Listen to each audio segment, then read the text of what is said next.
What's going on, guys? So I'm back talking about a lens here I've been playing with over the past few weeks from 7 Artisans. Now, we first reviewed the 35-1.4 M-mount lens from them.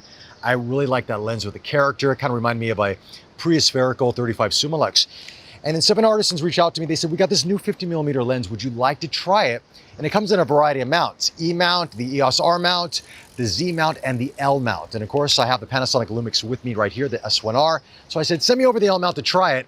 So here it is, the 50mm 1.05 lens for the L mount. Let's talk about it.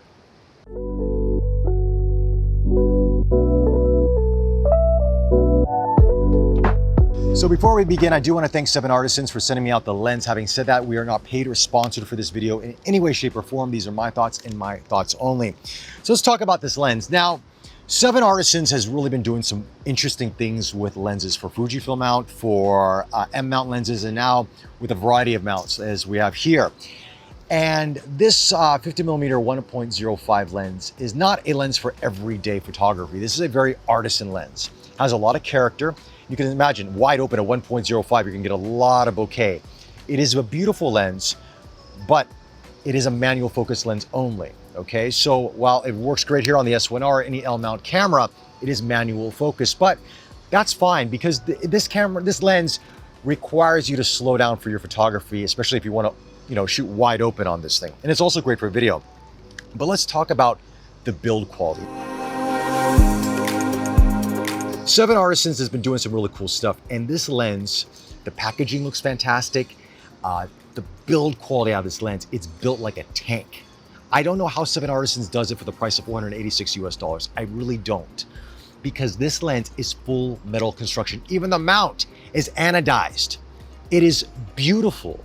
I mean, the lens hood is metal. It is a stunning lens for the price. I took it out of the box and I'm like, huh? Did I read the price right on this one? It's 606 grams. On the S1R, you're gonna feel the heft on it, right? But there's a lot of glass in this. It's got 10 elements, 7 groups. Your close focusing is about 0.57 meters thereabouts. And it's got a couple low dispersion elements in this. It's a pretty well-built lens internally as well, but it's just, it's built like a tank, and all the markings are engraved. There's red and white markings. It's really well done. So 7 Artisans, you made a fantastic lens. I was impressed. I've never seen a lens like this at $486, to be honest with you. Usually they're like plastic at that price, not with this. Now, a couple things to note about this lens is that the aperture ring is declicked. So if you're wanting some sort of click or some sort of stops there, you're not gonna have it. I would prefer to have that, or at least a switch to turn it on or off, but it's not the case. So I'm guessing they're thinking that you might want to use this for video. And in that regard, it works really well.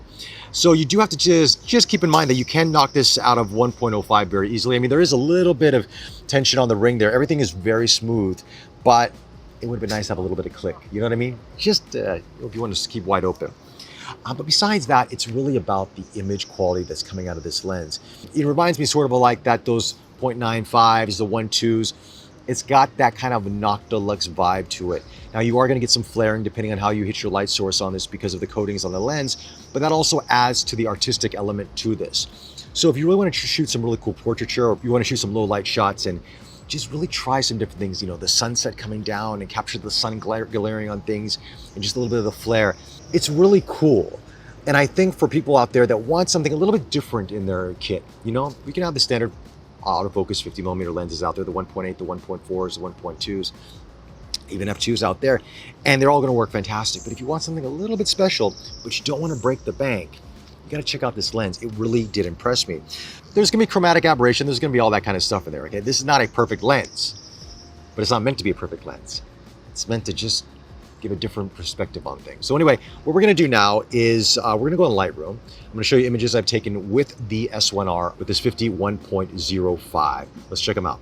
All right, guys, we're now in Lightroom taking a look at images from the 7 Artisans 51.05. All the images were taken with the Lumix S1R at 47 megapixels because I want to see also how this lens renders higher megapixel cameras. And it does a very admirable job. You'll see in just a minute here. But it does have much more of a vintage sort of rendering to the images, which I like a bit. You might not like this, but again, I do. But one of the characteristics about this lens I want to show you right now is how it handles light, especially light coming right directly into the lens. Case in point, here's a picture of this Lego Ferrari I was taking over at the F1 track. I was doing something kind of cool with it. And I wanted to shoot right into the sun as the sun was setting here. And as you can see, you're going to see some flaring coming into play. Now, this is interesting, and this is the characteristic of the lens. And I don't know if it's a coating that's missing or because it doesn't have a lens hood. I'm not too sure. But you'll see another example in just a bit. But here's the before edit. And here's after edit, before edit, and after edit.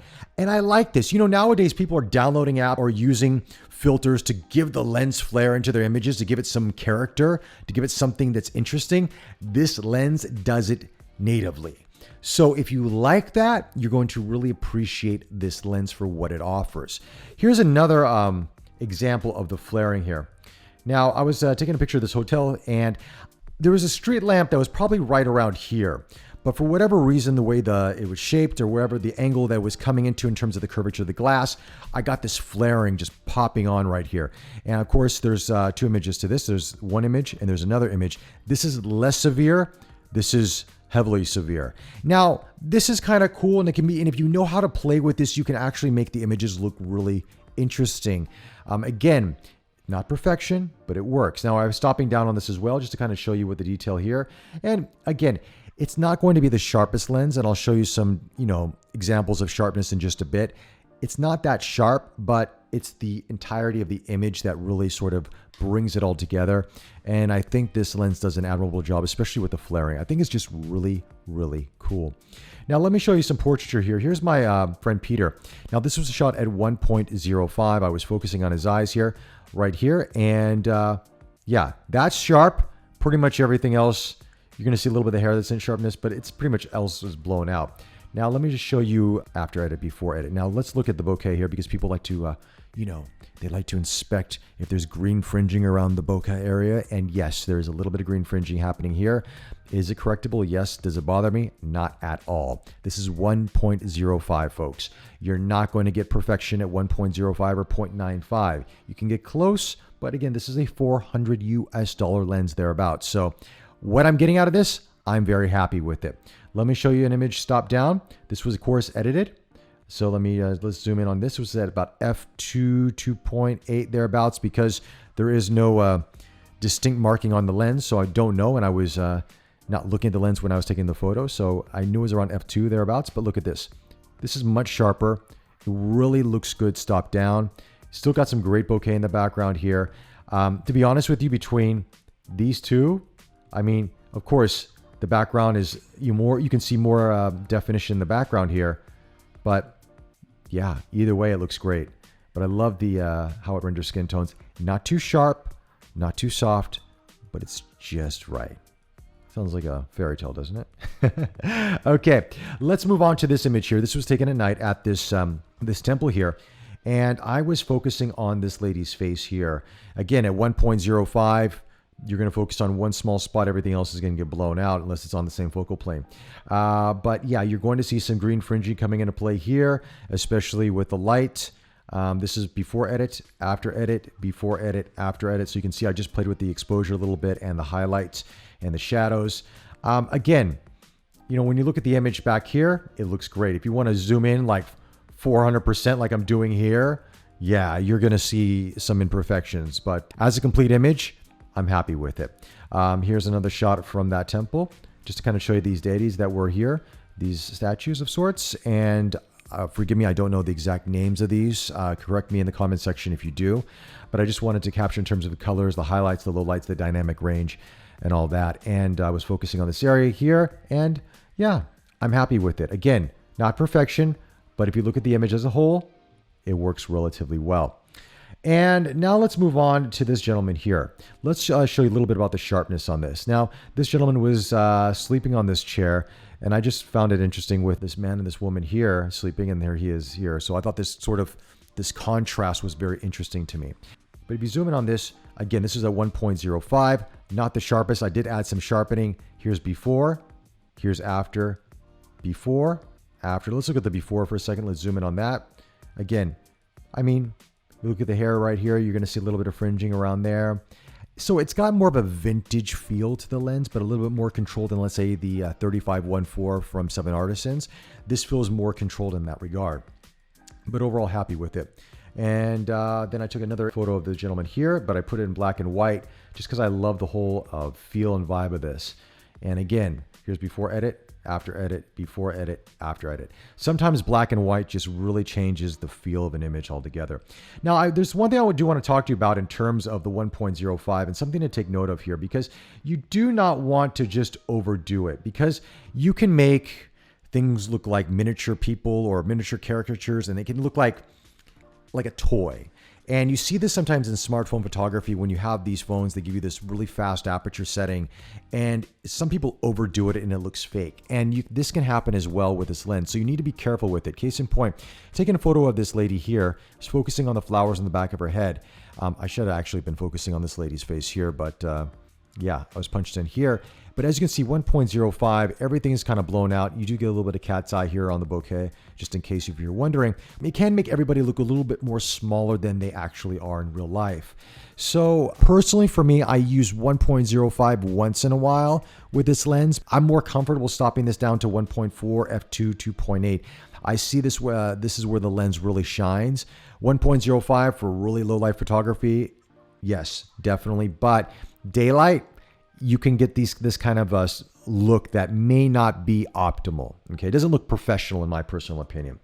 Here's another couple of shots here. These birds are flying. I just sort of fired away with this, and kind of cool, very artistic in a way like this. You know, these things are interesting with these manual focusing lens because it's not going to be perfect, but sometimes the imperfections make it look really cool. And here's just a picture of my bike here, just to kind of show you some details with the lens. I think this is about 1.4 thereabouts. And yeah, I mean, not super sharp, but sharp enough. Pretty well controlled in terms of the metal here. So yeah, I mean, a little bit of fringing, but again, this is a 1.05 lens. It's 400 plus US dollars. Can't expect perfection, but overall, I'm really happy with this lens. So now let's go to my final thoughts on the lens. So as you see now the images in Lightroom, this does bring a sort of different perspective to your images, and it's a very fun and very cool lens to use.